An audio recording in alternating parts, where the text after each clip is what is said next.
अंत स्वामी नाम। नमस्ते सरस्वती देवे गौरवाणी प्रचारिणे निर्विशेष शून्यवादी पाश्चात्य देश तारिणे। जय श्री कृष्ण चैतन्य प्रभु नित्यानंद श्री अद्वैत गदाधर शिवासादि गौरभक्तवृंद। हरे कृष्ण कृष्ण कृष्ण हरे राम।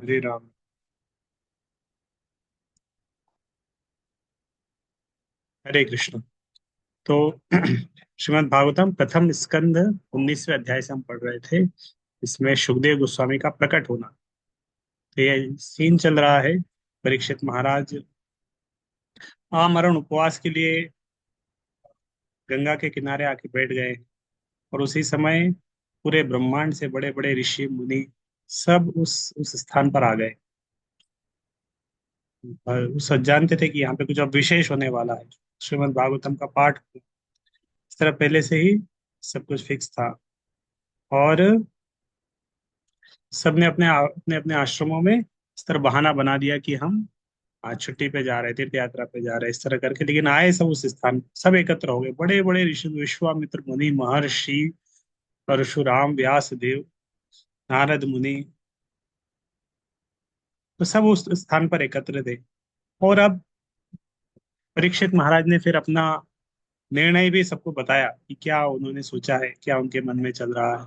उन्होंने बताया कि पहले उन्होंने एक प्रकट किया था कि अगर मैं बहुत सौभाग्यशाली हूँ, इस तरह समझ रहे कि मैं बहुत सौभाग्यशाली हूँ कि मेरी मृत्यु के समय आपसे बड़े बड़े ऋषि मुनि सब सब एकत्र हैं। और वो सब ने भी परीक्षित महाराज को उत्साह दिलाया कि राजन, आप चिंता मत करिए, हम अंतिम समय तक आपके साथ में रहेंगे।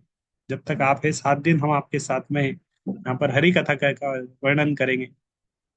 तो इस तरह सबने और उत्साह बनाया कि हम यहीं पर है 7 दिन। और परीक्षित महाराज ने भी अपना मन में बताया कि मैं अब सोचा हूँ कि मैं आमरण उपवास करूंगा। और ये उन्होंने अपना संकल्प बताया।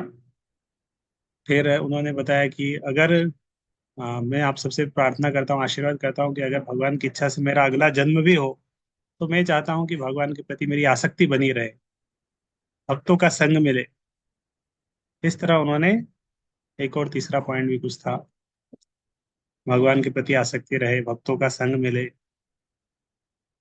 थर्ड पॉइंट भूल गया। तो तो इस तरह ये सब उन्होंने वर्णन किया। फिर वही सीन चल रहा था। इस स्थान पर अभी कौन आते हैं? व्यास देव आते हैं। उसी समय व्यास देव के शक्ति संपन्न पुत्र वहां प्रकट हुए, जो संपूर्ण पृथ्वी पर उदासीन तथा आत्मतुष्ट होकर विचरण करते रहते थे। उनमें किसी सामाजिक व्यवस्था या जीवन स्तर का कोई लक्षण प्रकट नहीं होता था। वे स्त्रियों तथा बच्चों से घिरे थे और इस प्रकार का वेश धारण किए थे मानो सभी लोगों ने उन्हें उपेक्षित समझ रखा हो। तो इस तरह एक सामान्य वेश बनाया, सामान्य वेश बोल सकते हैं कि फटे कपड़े पहने हैं, कुछ पहना ही नहीं है, कपड़े ही नहीं थे, बाल ऐसे बिखरे हुए हैं, उदासीन की तरह, कुछ बोल भी नहीं रहे, पागल की तरह लग रहा है। तो उन्होंने सामाजिक व्यवस्था के पार्ट नहीं लग रहे थे कि ये कोई ब्राह्मण है कि क्षत्रिय है कि वैश्य शूद्र है, क्या है, कुछ नहीं है। ये आउट ऑफ कास्ट लग रहे थे, वर्णाश्रम धर्म के बाहर के लग रहे थे। सब लोग उनका मजाक उड़ा रहे थे, स्त्रियां बच्चे घेरे हुए थे, बच्चे पत्थर फेंक रहे थे, मजाक उड़ा रहे थे उनका। भगवान शब्द कभी कभी सुखदेव गोस्वामी जिसे परमेश्वर के महान भक्तों के लिए प्रयुक्त होता है। इसे मुक्त जीव भौतिक जगत के कार्य व्यापार में उदासीन रहते हैं, क्योंकि वे भक्तिमय सेवा की महान उपलब्धियों से ही आत्मतुष्ट रहते हैं। जैसा कि पहले बताया जा चुका है, सुखदेव गोस्वामी ने न तो कोई औपचारिक गुरु का स्वीकार किया, न ही कोई औपचारिक संस्कार संबंध, कोई उनका नामकरण, ये संस्कार वो संस्कार, कोई संस्कार नहीं, कोई दीक्षा इच्छा कुछ नहीं। उनके पिता व्यासदेव उनके नैसर्गिक गुरु थे, क्योंकि सुखदेव गोस्वामी ने श्रीमद् भागवत इन्हीं से सुना। भागवत एक व्यासदेव से उन्होंने भागवत सुनी है, तो गुरु हुए हैं। इसके बाद वे पूर्ण रूप से आत्मतुष्ट बन गए। इसी प्रकार वे औपचारिक विधि पर निर्भर न थे। औपचारिक विधियां तो उनके लिए आवश्यक है जो पूर्ण मोक्ष अवस्था को प्राप्त करना चाहते हैं। औपचारिक विधियां तो उनके लिए आवश्यक है जो पूर्ण मोक्ष अवस्था को प्राप्त। लेकिन सुखदेव गोस्वामी तो अपने पिता की कृपा से पहले से उस अवस्था में ही थे। तरुण बालक होने के नाते उनसे सुनिश्चित समुचित वेश में रहने की आशा की जाती थी। लेकिन वे नग्न रहते और किसी सामाजिक परिचारी में परिपारी में नहीं न रुचि दिखाते, कहीं नहीं जाते किसी के घर, या किसी से लोगों से मिलना जुलना, बात करना, बैठना, कुछ नहीं। सामान्य जन उनकी उपेक्षा करते थे, किंतु वे जिज्ञासु बालकों तथा स्त्रियों से ऐसे घिरे रहते थे जैसे वो कोई पागल हो। सब लोग उनके आसपास घिरे रहते थे, चलते रहते थे। इस प्रकार यहाँ पर तब प्रकट हुए जब वे स्वेच्छा से पृथ्वी पर विचरण कर रहे थे। महाराज परीक्षित की जिज्ञासा से ऐसा प्रतीत होता है कि महर्षिगण एक मत नहीं हो पा रहे थे कि क्या क्या किया जाए। तो परीक्षित महाराज ने तो बताया था कि मैं तो ऐसा ऐसा प्लान करके आया हूँ। और वहां बहुत सारे ऋषि मुनि आए थे, महर्षि आए थे। तो किसी ने बोला, राजन आप ये यज्ञ करिए 7 दिन के लिए। कोई बोला, राजन आप ये करिए, राजन आप ये करिए। तो सब अलग अलग, सबके अलग अलग मत थे। एक मत कोई नहीं था। उसी समय उनका भी आना हुआ। आध्यात्मिक मोक्ष के लिए विभिन्न व्यक्ति विभिन्न प्रकार की युक्तियां बताते हैं, किंतु जीवन का चरम लक्ष्य भक्ति की चरम सिद्ध अवस्था प्राप्त करना है। जिस प्रकार भिन्न भिन्न डॉक्टर भिन्न भिन्न नुस्खे लिखते हैं, उसी प्रकार मुनियों ने भी मत भिन्नता होती है। जब ये सारी बातें चलती रहती है, तभी व्यासदेव की शक्ति संपन्न पुत्र वहां पर प्रकट हुए। तो अलग अलग एक बीमारी है, एक बीमारी के लिए आप अलग अलग डॉक्टर के पास जाएंगे ना, सब डॉक्टर अपने अपनी आ, अपने अपनी वो देंगे, कुछ मेडिसिन लिखेंगे, ये लीजिए, आप ये लीजिए, वो लीजिए, ये लीजिए। तो आ, तभी व्यासदेव के शक्ति संपन्न पुत्र वहां पर प्रकट हुए। जब ये सारी बातें चल रही थी, तभी व्यासदेव के शक्ति संपन्न पुत्र वहां पर प्रकट हुए। तम द्रव्यष्टप्सर्षम सुकुमार पाद करोरुबाह्यं सक गोपलोत्रम चारवायताक्षोन्न सुतुल्य कर्ण सुप्रवाननम कंबुसुताज कंठम। श्री व्यास देव ने इस पुत्र की आयु केवल 16 वर्ष थी। उनके पांव, हाथ, जांघें, भुजाएं, कंधे, ललाट तथा शरीर के अन्य भाग अत्यंत सुकुमल तथा सुगठित बने थे। उनकी आंखें सुंदर, बड़ी बड़ी तथा नाक और कान उठे हुए थे। उनका मुखमंडल अत्यंत आकर्षक था और उनकी गर्दन सुगठित एवं शंख जैसी थी। सम्मानित व्यक्ति का वर्णन पांवों से शुरू किया जाता है, और यह सम्मानित प्रणाली सुखदेव गोस्वामी पर भी लागू की गई है। वे केवल 16 वर्ष के थे। व्यक्ति का सम्मान उसकी उपलब्धियों के लिए किया जाता है, ना कि उसकी बड़ी आयु के लिए। व्यक्ति अनुभव के आधार पर अधिक सयाना हो सकता है, आयु से नहीं। श्री सुखदेव गोस्वामी जिन्हें यहाँ पर व्यासदेव के पुत्र के रूप में बताया गया है, अपने ज्ञान के आधार पर वहां उपस्थित मुनियों से अधिक अनुभवी थे, यद्यपि अभी वे केवल 16 वर्ष के थे।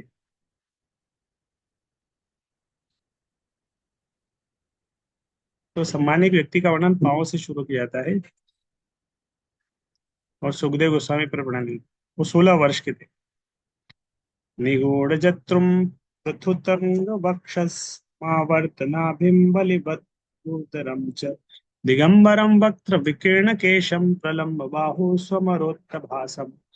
उनकी मांसल थी, हंसली मांसल थी। छाती चौड़ी तथा मोटी, नाभि गहरी, उदर सुंदर धारियों से युक्त था। उनकी भुजाएं लंबी थी तथा उनके घुंघराले बाल उनके सुंदर मुखमंडल पर बिखरे हुए थे। वे नग्न थे और उनके शरीर की कांति भगवान कृष्ण जैसी प्रतिबिंबित हो रही थी। उनकी शारीरिक संरचना उन्हें सामान्य व्यक्तियों से भिन्न बताने वाली थी। तो स्पेशल उनका इस तरह शरीर की संरचना। सुखदेव गोस्वामी की शारीरिक संरचना के संबंध में जितने चिन्हों का वर्णन हुआ है, वे असामान्य लक्षण है और रूपाकृति विज्ञान के अनुसार महापुरुषों के लक्षण है। उनकी शारीरिक कांति भगवान कृष्ण जैसी थी, जो देवी देवताओं तथा समस्त जीवों में सर्वश्रेष्ठ है। श्यामं सदापि व्यवयोऽङ्गलक्ष्म्या स्त्रीणां मनोज्ञं रुचिरस्मितेन प्रत्युत्थितास्ते मुनयः श्वासनेभ्यः स्तल्लक्षणा अपि गुणवर्चनस्। वे श्यामल वर्ण के तथा अपनी युवावस्था के कारण अत्यंत सुंदर थे। मतलब युवा अवस्था थे, 1600 साल की उम्र में। तो लगभग 12-13 साल की उम्र से 18-19-20 साल तक शरीर बहुत सुंदर रहता है। कोई भी सुंदर है, कोई भी शरीर है, स्त्री पुरुष। तो स्पेशल सुंदरता थी, कांति, एक शरीर के ऊपर एक कांति रहती है। अपने शरीर की कांति तथा आकर्षक मुस्कान के कारण वे स्त्रियों के लिए मोहक थे। यद्यपि वे अपनी प्राकृतिक महिमा को छिपाने का प्रयत्न कर रहे थे, तो भी वहां पर उपस्थित सारे महर्षि उपाकृति शास्त्रों में पटु थे, अतः सभी ने अपने अपने आसन से उठकर उनका सम्मान किया। तो बाकी ऋषि मुनि सब जानते थे एक महापुरुष के क्या लक्षण है। जैसे ही वो वहां पर आए, सबने उनको समझ लिया, पहचान लिया, सब खड़े हो गए उनके सम्मान में। स विष्णुरातो अतिथय आगताय तस्मै सपर्यां शिरसा जहार। ततो निवृत्ता बुधा स्त्रियोर्भका महासने सोपविवेश पूजितः। महाराज परीक्षित जिन्हें विष्णु रात अर्थात सदैव विष्णु द्वारा रक्षित के नाम से भी जाना जाता है, उन्होंने मुख्य अतिथि सुखदेव गोस्वामी का स्वागत करने के लिए अपना मस्तक झुकाया। तो एक और उनका क्या नाम है, विष्णु रात, भगवान के द्वारा हमेशा रक्षित। तो मुख्य अतिथि हो गए अभी वो, वहां के बहुत सारे अतिथि थे, तो अतिथि अतिथि में एक मुख्य अतिथि, स्पेशल उनको आसन दिया जाता है। तो मुख्य अतिथि के रूप में सबने स्वागत किया, सबने उनको प्रणाम किया। उस समय सारी अल्पज्ञ स्त्रियां बालकों ने सुखदेव गोस्वामी का पीछा करना छोड़ दिया, सब मजा उड़ा रहे थे। देखा, अरे ये तो बहुत महान व्यक्ति है, सब प्रणाम कर रहे थे, तो सब भाग गए उधर से। सभी इसे सम्मान प्राप्त करके सुखदेव गोस्वामी अपने श्रेष्ठ आसन पर विराजमान हुए। उस सभा में सुखदेव गोस्वामी के आगमन पर श्रील व्यासदेव, नारद तथा अन्य कुछ ऋषियों के अतिरिक्त सभी लोग खड़े हो गए। कुछ कुछ नहीं खड़े, व्यासदेव उनके पिता है, नारद मुनि पिताजी के भी गुरु है, तो इस तरह कुछ थे जो बहुत सम्मानित था, बाकी सब खड़े हुए थे। और महाराज परीक्षित ने इस महान भगवत भक्त के समक्ष साष्टांग दंडवत प्रणाम किया। सुखदेव गोस्वामी ने भी सभी से, विशेषकर अपने पिता नारद मुनि के समक्ष गले मिलते हुए हाथ मिलाकर सिर हिलाकर झुककर स्वागत का उत्तर दिया। तो सबसे सबसे सबको रिस्पॉन्स भी किया उन्होंने, प्रणाम किया, उन्होंने भी प्रणाम किया उनके जो वरिष्ठ है। तब उन्हें सभा का मुख्य आसन प्रदान किया गया।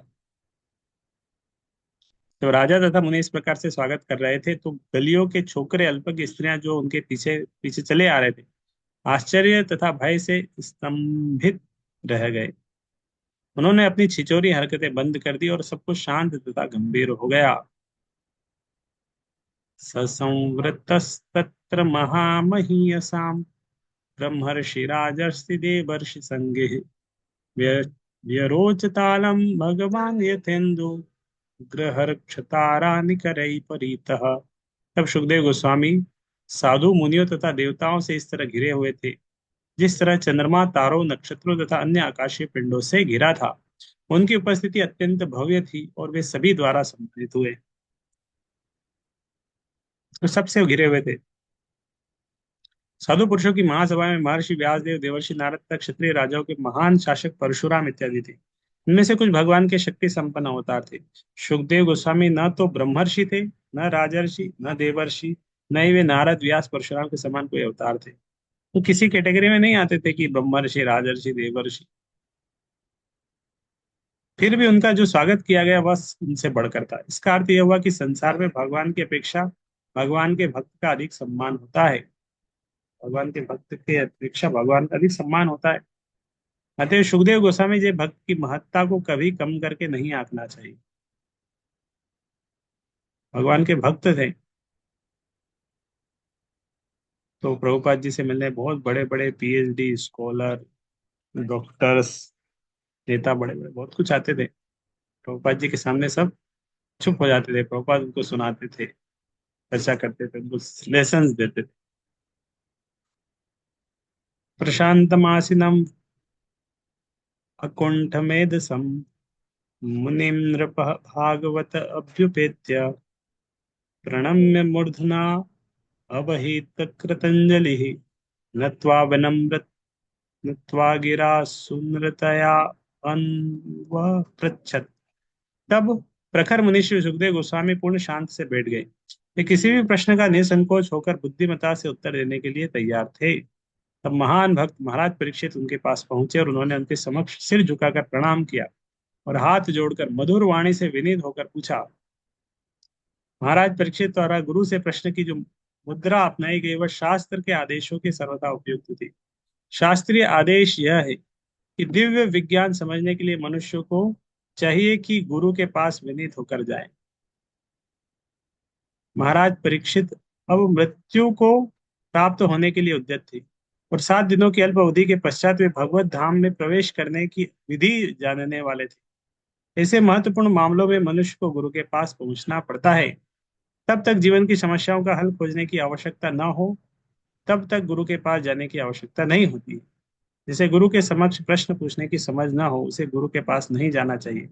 गुरु की सारी योग्यताएं सुखदेव गोस्वामी में पूर्ण रूप से प्रकट थी। गुरु तथा शिष्य अर्थात सुखदेव गोस्वामी महाराज परीक्षित दोनों ने श्रीमद् भागवत के माध्यम से पूर्णता प्राप्त की। सुखदेव गोस्वामी ने अपने पिता व्यास देव से श्रीमद् भागवत सीखा, लेकिन उन्हें उसे सुनाने का अवसर नहीं मिला था। अतः उन्होंने महाराज परीक्षित के समक्ष भागवत का पाठ किया और बिना हिचक के महाराज परीक्षित के प्रश्नों के उत्तर दिए। इस प्रकार गुरु तथा शिष्य दोनों की मुक्ति प्राप्त हुई। तो व्यासदेव ने उनको सिखाया था। अभी व्यासदेव भी वहां पर उपस्थित थे, वो भी सुन रहे थे। परीक्षित वाचा, अद्य वयम ब्रह्मन् सत्सेव्या क्षत्र बंधव, कृपया अतिथि रूपेण भवस्तीर्थकृता। भाग्यशाली राजा ने कहा, है ब्राह्मण, आपने कृपा करके यहाँ पर मेरे अतिथि के रूप में उपस्थित होकर हम सभी के लिए तीर्थ स्थल बनाकर हमें पवित्र बना दिया। मतलब आप आने से ये स्थान कैसा हो गया, तीर्थ स्थल बन गया। आपकी कृपा से हम अयोग्य राजा भक्त की सेवा करने के सुपात्र बनते हैं। सुखदेव गोस्वामी जैसे संत भक्त सामान्यतः किन्हीं भौतिक भोक्ताओं, विशेष रूप से राजाओं के पास नहीं आते। महाराज प्रतापरुद्र भगवान चैतन्य के अनुयायी थे, किंतु जब उन्होंने भगवान का दर्शन करना चाहा तो भगवान ने उससे भेंट करने से इनकार कर दिया, क्योंकि वे राजा थे। जो भक्त भगवान के धाम वापस जाना चाहते उसके लिए दो वर्जित थे, सांसारिक भोक्ता तथा स्त्रियां। अतएव सुखदेव गोस्वामी के स्तर के भक्त राजाओं से भेंट करने में कभी रुचि नहीं रखते। निसंदेह महाराज परीक्षित की बात दूसरी थी। वे राजा होते हुए भी महान भक्त थे। अतएव सुखदेव गोस्वामी उन्हें उनके जीवन के अंतिम क्षणों में मिलने आए। महाराज परीक्षित अपनी भक्तिमयी विनयशीलता के कारण अपने को अपने महान क्षत्रिय पूर्वजों का अयोग्य वंशज अनुभव कर रहे थे। यद्यपि वे अपने पूर्वगामियों के ही समान थे। राजाओं की अयोग्य संतानें क्षत्र बंधव कहलाती है। इस तरह ब्राह्मणों के अयोग्य संतानें द्विज बंधु या क्षत्र ब्रह्म बंधु। तो ब्राह्मण का पुत्र है लेकिन वो योग्यता नहीं है उसमें ब्राह्मण कहलाने की, उसको क्या बोलते हैं, आ, द्विज बंधु या ब्रह्म बंधु। क्षत्रिय के इसी तरह संतान को बोलते हैं क्षत्र बंधव। महाराज परीक्षित सुखदेव गोस्वामी की उपस्थिति से अत्यंत प्रोत्साहित थे। महान संत की उपस्थिति से अपने को पवित्र हुआ मान रहे थे, क्योंकि ऐसे संत की उपस्थिति किसी भी स्थान को तीर्थ स्थल में बदल देती है, स्थान तीर्थ स्थल बन जाता है।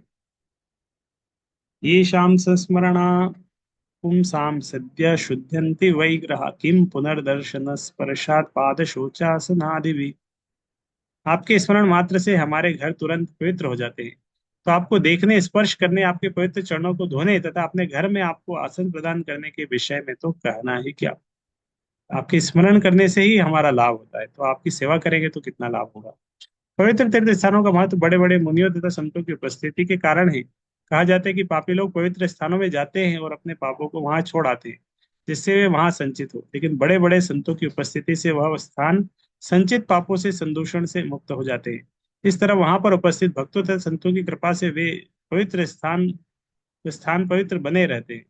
यदि ऐसे संत सांसारिक लोगों के घरों में प्रकट हो तो निश्चय ही सांसारिक भोक्ताओं के संचित पाप शमित होते जाते हैं। अतएव पवित्र संतों का गृहस्थों से कोई स्वार्थ नहीं रहता। उनका एकमात्र उद्देश्य गृहस्थों के घरों को पवित्र बनाना है। अतएव जब ऐसे संत महात्मा द्वार पर आए तो गृहस्थों को उनका कृतज्ञ होना चाहिए। जो गृहस्थ ऐसे पवित्र आदेशों का निरादर करता है, वो महान अपराधी है। अतएव ऐसा आदेश है कि जो गृहस्थ संत को देखकर सिर नहीं झुकाता, उसे महान अपराध को निष्प्रभावित करने के लिए उस दिन उपवास करना चाहिए। इस तरह प्रणाम करना भूल गए अगर किसी को, तो फलस्वरूप क्या करना चाहिए, एक दिन उपवास करना चाहिए। सानिध्यात्ते महायोगिन पातकानि महान्त्यपि सद्यो नश्यन्ति वै पुंसां विष्णोरिव सुरेतरः। जिस प्रकार भगवान की उपस्थिति में नास्तिक नहीं टिक सकता, उसी तरह है संत है महान योगी। मनुष्य के अवेद्य पाप भी आपकी उपस्थिति में तुरंत नष्ट हो जाते हैं। मनुष्यों की दो श्रेणियां हैं, नास्तिक तथा भगवत भक्त। चूंकि भगवत भक्त देवी गुणों को प्रकट करता है अतः वह देवता कहलाता है, जबकि नास्तिक असुर कहलाता है। भगवान विष्णु की उपस्थिति में असुर टिक नहीं सकता। असुरगण सदाई भगवान को नष्ट करने में जुटे रहते हैं, लेकिन तथ्य यह है कि भगवान जो ही अपने नाम रूप गुण लीला साज सम्मान वीरता के माध्यम से प्रकट होते हैं, त्यों ही असुर तत्काल नष्ट हो जाता है। कहा जाता है कि भगवान के नाम का कीर्तन करते ही भूत भाग जाता है, बड़े बड़े संत तथा भक्त भगवान की सात सामग्री की सूची में सम्मिलित होते हैं। इस प्रकार जो ही संत रूपी भक्त उपस्थित होता है कि भूत सदृश सारे पाप तुरंत नष्ट हो जाते हैं। सारे वैदिक ग्रंथों का निर्णय है। अतः मनुष्य के लिए संत भक्तों की ही संगति करने की संस्थिति की जाती है, जिससे सांसारिक असुर तथा भूत प्रेत अपना दुष्प्रभाव ना डाल सके। तो परीक्षित महाराज बोल रहे हैं सुखदेव गोस्वामी से, अपि में भगवान प्रीतः कृष्ण पांडु सुत प्रिय पैत्रश्वसेय प्रीत्यर्थम तद गोत्रस्यात् बांधवा। भगवान कृष्ण जो राजा पांडु के पुत्रों को अत्यंत प्रिय हैं, उन्होंने अपने महान भांजों तथा भाइयों को प्रसन्न करने के लिए मुझे भी संबंधी की तरह स्वीकार किया है। एक विशुद्ध अनन्य भक्त अपने परिवार की सेवा छोटे पारिवारिक मामलों में आसक्तों की अपेक्षा अधिक अच्छे ढंग से करता है। सामान्यतः लोग पारिवारिक मामलों में आसक्त रहते हैं और मानव समाज का सारा आर्थिक प्रेरक बाल पारिवारिक मोह के वशीभूत होकर चलता है। इससे मोहग्रस्त लोगों को इतनी जानकारी नहीं रहती कि वे भक्त बनकर परिवार की अधिक अच्छे से सेवा कर सकते। कोई भगवत भक्त ऐसा मतलब है नहीं कि वो डिटैच हो जाएगा, कुछ नहीं कर पाएगा, ज्यादा कुछ नहीं। तो भगवत भक्त अगर कोई छात्र है तो वो अच्छे से पढ़ाई कर सकते हैं और अच्छा रिजल्ट कर सकता है। भगवत भक्त गृहस्थ है तो वो भी अच्छे से घर घर चला सकता है। देख रहे थे कल वीडियो में भक्ति विनोद ठाकुर, वो जज थे, ब्रिटिश जज थे, भगवान के भक्त थे, ब्रिटिश जज थे, उनके 10 पुत्र थे। 10 पुत्र थे उनके। कितना बड़ा परिवार होगा। तो सब कुछ मैनेज करके चलते थे और फिर भी वो पूरा परिवार चलाते थे, भक्ति भी करते थे। रोज 1 बजे उठ के माला करना, भजन लिखना, बहुत कुछ लिख के गए हैं। भगवान है भक्त के पारिवारिक सदस्यों तथा वंशजों का विशेष सुरक्षा प्रदान करते हैं, भले ही ये सदस्य स्वयं अभक्त क्यों ना हो। महाराज प्रहलाद भगवान के महान भक्त थे, लेकिन उनका पिता हिरण्यकशिपु घोर नास्तिक तथा घोषित रूप से भगवान का शत्रु था। किंतु इतना सारा होते हुए भी हिरण्यकशिपु को मोक्ष प्रदान किया गया, क्योंकि वो महाराज प्रहलाद का पिता था। भगवान इतने दयालु है कि वे अपने भक्त के परिवारजनों की सुरक्षा, सारी सुरक्षा करते हैं, जिससे भक्त को अपने परिवार के विषय में चिंता करने की आवश्यकता आवश्यकता नहीं रह जाती। यहाँ तक कि चाहे भक्ति करने के लिए वह ऐसे सदस्यों को छोड़ भी दे, तो मतलब परिवार से, मान लो कोई भगवान का भक्त है, परिवार छोड़ दिया, पूरी तरह मंदिर में आ गया, अब तो घर का ध्यान नहीं दे रहे हैं, वो ड्यूटी नहीं कर रहे हैं। लेकिन यहाँ पे बोले जिस भक्त में परिवार के विषय में चिंता करने की आवश्यकता नहीं रह जाती, चाहे भक्ति करने के लिए वैसे परिवार को, तो भक्त भगवान उसके परिवार के सदस्यों की रक्षा करते हैं। महाराज युधिष्ठिर तथा उनके भाई कुंती के पुत्र थे। कुंती कृष्ण की बुआ थी। महाराज परीक्षित महान पांडवों के एकमात्र पुत्र होने के कारण भगवान कृष्ण का संरक्षण स्वीकार करते हैं। अन्यथा ते अव्यक्त गतिर्दर्शनम न कथम नृणाम नितरां म्रियमाणानां संसितस्य विनीयसी वनीयसः। अन्यथा यह कैसे संभव है कि आप स्वेच्छा से यहाँ प्रकट हुए, जबकि आप सामान्य लोगों से उजल रहकर विचरण करते हैं, और हम मरणासन्नों को दृष्टिगोचर। तो ऐसा नहीं है कि उनको, बाकी लोगों को तो पता था इसलिए आ गए थे। परीक्षित महाराज को सुखदेव गोस्वामी को इनविटेशन बुलाने नहीं गया था, वो स्वेच्छा से आए। कोई भगवान ने प्रेरणा दिया, वो विचरण करते रहते, विचरण करते करते उस स्थान पर आए। निश्चित ही महर्षि सुखदेव गोस्वामी भगवान कृष्ण द्वारा प्रेरित होकर महान भगवत भक्त महाराज परीक्षित के समक्ष स्वेच्छा से प्रकट हुए थे, जिससे उन्हें श्रीमद् भागवत की शिक्षा दे सके। मनुष्य अपने गुरु तथा भगवान की कृपा से ही भगवान की भक्ति के सार को प्राप्त कर सकता है। गुरु भगवान के व्यक्त प्रतिनिधि होते हैं, जो उसे अंतिम सफलता प्राप्त करने में सहायता करते हैं। जिसे भगवान अधिकार नहीं देते वह गुरु नहीं बन सकता। श्री सुखदेव गोस्वामी प्रतिकृत गुरु थे, अतः भगवान ने उन्हें प्रेरणा दी कि महाराज परीक्षित के समक्ष प्रकट हो तथा उन्हें श्रीमद् भागवत की शिक्षाएं दे। मनुष्य यदि भगवान के भेजे गए प्रतिकृत प्रतिनिधि का कृपा पात्र होता है तो वह भगवत धाम जाने की चरम सिद्धि प्राप्त कर सकता है। जो ही भगवत भक्त की भेंट भगवान के असली प्रतिनिधि से होती है, तो ही वह शरीर को त्यागने के बाद भगवत धाम जाने की गारंटी पा जाता है। किंतु यह भक्त की खुद की निष्ठा पर निर्भर करता है। भगवान सभी जीवों के हृदय में विद्यमान है, अतएव वे हर व्यक्ति की गतिविधियों से अवगत रहते हैं। जो ही भगवान देखते हैं कि कोई जीव भगवत धाम जाने के लिए अत्यधिक उत्सुक है, तो भगवान तुरंत ही अपना प्रमाणिक प्रतिनिधि भेजते हैं। इस प्रकार निष्ठावान भक्त का भगवत धाम जाना सुनिश्चित हो जाता है। निष्कर्ष यह है कि प्रमाणिक गुरु की सहायता प्राप्त करने का अर्थ है साक्षात भगवान से प्रत्यक्ष सहायता प्राप्त करना। तो इस तरह वो उनसे बोल रहे हैं। थोड़े से ही श्लोक बचे, इसमें ज्यादा श्लोक है नहीं। तो ये अध्याय पूरा करके हम आज कंप्लीट कर देंगे प्रथम स्कंद हमारा।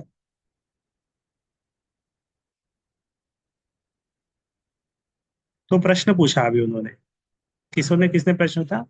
सुत गोस्वामी नहीं, परीक्षित महाराज ने सुखदेव गोस्वामी से प्रश्न पूछा। अतः पृच्छामि संसिद्धिं योगिनां परम गुरुं परमं गुरुं पुरुषस्येह यत्कार्यं म्रियमाणस्य सर्वथा। आप महान संतों तथा भक्तों के गुरु हैं, अतः मेरी आपसे प्रार्थना है कि आप सारे व्यक्तियों के लिए और विशेष रूप से जो मरणासन है उसके लिए पूर्णता का मार्ग दिखलाइए। तो बता रहे हैं कि आप पूर्णता का मार्ग भी बताइए, क्या करना चाहिए व्यक्ति को, क्या करना चाहिए, उसका मार्ग क्या है। जब तक कोई पूर्णता के मार्ग के विषय में पूछने के लिए पूरी तरह उत्सुक न हो, तब तक गुरु के पास जाने की कोई आवश्यकता नहीं है। गुरु गृहस्थ के लिए अलंकरण स्वरूप नहीं होते। सामान्यतया फैशन परस्त भौतिकतावादी बिना किसी लाभ के तथाकथित गुरु नियुक्त कर लेता है। ऐसा छद्म रूप गुरु तथाकथित शिष्य की चापलूसी करता है। तो निसंदेह इस तरह गुरु तथा शिष्य दोनों ही नरक को जाते हैं। महाराज परीक्षित अच्छे शिष्य थे, क्योंकि वे सभी के लिए और विशेष रूप से मरणासन के लिए लाभप्रद प्रश्न पूछ रहे हैं। महाराज परीक्षित द्वारा पूछा गया प्रश्न श्रीमद् भागवत के संपूर्ण प्रतिपाद्य विषय का मूल सिद्धांत है। अब हमें देखना है कि महान गुरु कितनी बुद्धिमत्ता पूर्वक इसका उत्तर देते हैं। प्रश्न क्या है आपसे? कि व्यक्तियों के लिए विशेष रूप से जो मरणासन्न है उसके लिए उसको क्या करना चाहिए, उसके लिए पूर्णता का मार्ग क्या है। तो मरणासन्न कौन है? कौन है मरणासन्न?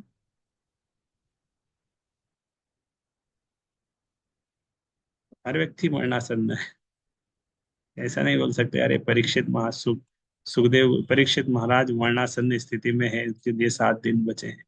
तो हमारे पास कौन से 7 साल बचने वाले हैं या 70 साल बचे हैं? हमें भी नहीं पता है कि हम कौन से श्रेणी। तो वास्तव में ये सभी के लिए प्रश्न है कि विशेष रूप से जो मरणासन है, हर व्यक्ति मरने वाला है, हर व्यक्ति मरणासन नहीं है। कभी ना कभी आने ही वाली है मृत्यु। कृपया मुझे बताएं कि मनुष्य को क्या सुनना चाहिए, किसको जो मरणासन्न व्यक्ति है उसको क्या सुनना चाहिए, क्या जपना चाहिए, क्या स्मरण करना चाहिए तथा पूजना चाहिए। और यह भी बताएं कि उसे क्या क्या नहीं करना चाहिए। तो डूज एंड डोंट्स दोनों पूछा कि मुझे उसको क्या करना चाहिए जो व्यक्ति मरने वाला है, क्या सुनना चाहिए, क्या जपना चाहिए, क्या स्मरण करना चाहिए, पूछना चाहिए। और भी बताइए कि क्या क्या क्या नहीं करना चाहिए, क्या नहीं करना चाहिए। कृपा करके मुझे यह सब बतलाइए। नूनम भगवतो ब्रह्मन् गृहेषु गृहमेधिनां न लक्ष्यते ही अवस्थानपि गोदोहनम क्वचित। हे शक्ति संपन्न ब्राह्मण, कहा जाता है कि आप लोगों के घर में मुश्किल से उतनी देर भी नहीं रुकते जितनी देर में गाय दूही जाती। तो सुखदेव गोस्वामी किसी के घर भी जाते थे तो ज्यादा देर रुकते नहीं थे, 2 5 7 मिनट खड़े रहते थे, फिर आगे बढ़ जाते किसी दूसरे के घर। गोस्वामी लोग जब वृंदावन में रहते थे, एक पेड़ के नीचे एक रात रहते थे, अगला अगली रात किसी दूसरे पेड़ के नीचे। संन्यास आश्रम में संत तथा मुनि गृहस्थ के घर प्रातःकाल गौवे धोते समय जाते हैं और अपने उदर पोषण के लिए कुछ दूध मांगते हैं। गाय का धारोष्ण एक सेर दूध एक प्रौढ़ व्यक्ति के शरीर पोषण के लिए पर्याप्त होता है। यह सभी विटामिनों से युक्त होता है, अतएव संत तथा मुनि केवल दूध पीकर जीवित रहते हैं। गरीब से गरीब गृहस्थ भी कम से कम 10 गौवें रखता है और प्रत्येक गाय से कम से कम 10 12 से 20 क्वार्ट दूध लेती है। अतः कोई भी साधुओं के लिए कुछ सेर दूध देने में हिचक नहीं दिखाता। यह गृहस्थों का कर्तव्य है कि बच्चों की भांति वे संतों तथा मुनियों का पालन करें। सर सुखदेव गोस्वामी जिसे संत को किसी गृहस्थ के द्वार पर प्रातः काल 5 मिनट से अधिक नहीं रुकना चाहिए होता। दूसरे शब्दों में इसे संत गृहस्थों के घर में विरले ही देखे जाते हैं। इसलिए महाराज परीक्षित ने उनसे प्रार्थना की कि जितनी जल्दी हो सके वे उपदेश दें। गृहस्थों को भी इतना बुद्धिमान तो होना ही चाहिए कि वे द्वार पर आए हुए मुनि से कुछ दिव्य संदेश प्राप्त कर लें। गृहस्थों का संत से यह नहीं कहना चाहिए कि उस चीज के विषय में उपदेश दे जो बाजार में भी मिलता हो। संतों तथा गृहस्थों में पारस्परिक आदान प्रदान का संबंध होना चाहिए। ऐसा नहीं पूछने तो जी के पास आईफोन क्या है, कहाँ से आईफोन आया, कैसे, कहीं मिल जाएगा क्या डिस्काउंट में, कोई ऑफर आ रहा हो तो आप बताइएगा, लैपटॉप किससे मिलेगा, ऑर्डर करना है किससे मिल सकता है, या कोई विदेश से आ रहा है क्या, हमारे लिए भी मंगवा दीजिएगा एक। ये सब प्रश्न नहीं पूछना चाहिए। आध्यात्मिक उन्नति क्या कैसे हो उसके बारे में चिंतन करना चाहिए, वो सोचना चाहिए। सुत उवाच एवं अभाषितः पृष्टः स राज्ञाश्लक्षणा गिरा प्रत्यभाषत मज्ञः भगवान बादरायणी। श्री सुत गोस्वामी ने कहा, इस तरह मीठी भाषा का प्रयोग करते हुए राजा ने बातें की, तब प्रश्न की। तब व्यासदेव के पुत्र जो महान तथा शक्ति संपन्न पुरुष एवं धर्मवेत्ता थे, उन्होंने उत्तर देना प्रारंभ किया। इस प्रकार श्रीमद् भागवत के प्रथम स्कंद के अंतर्गत सुखदेव गोस्वामी का प्रकट होना नामक 19वें अध्याय का भक्ति वेदांत तात्पर्य पूर्ण हुआ। हरे कृष्णा कृष्णा कृष्णा हरे हरे, हरे राम राम राम हरे हरे। यहाँ पर घंटी नहीं होती तो वे घंटी भी बजाते, एक अध्याय पूरा हुआ, एक स्कंद पूरा हुआ हमारा। कल से दूसरा स्कंद हम आगे बढ़ेंगे।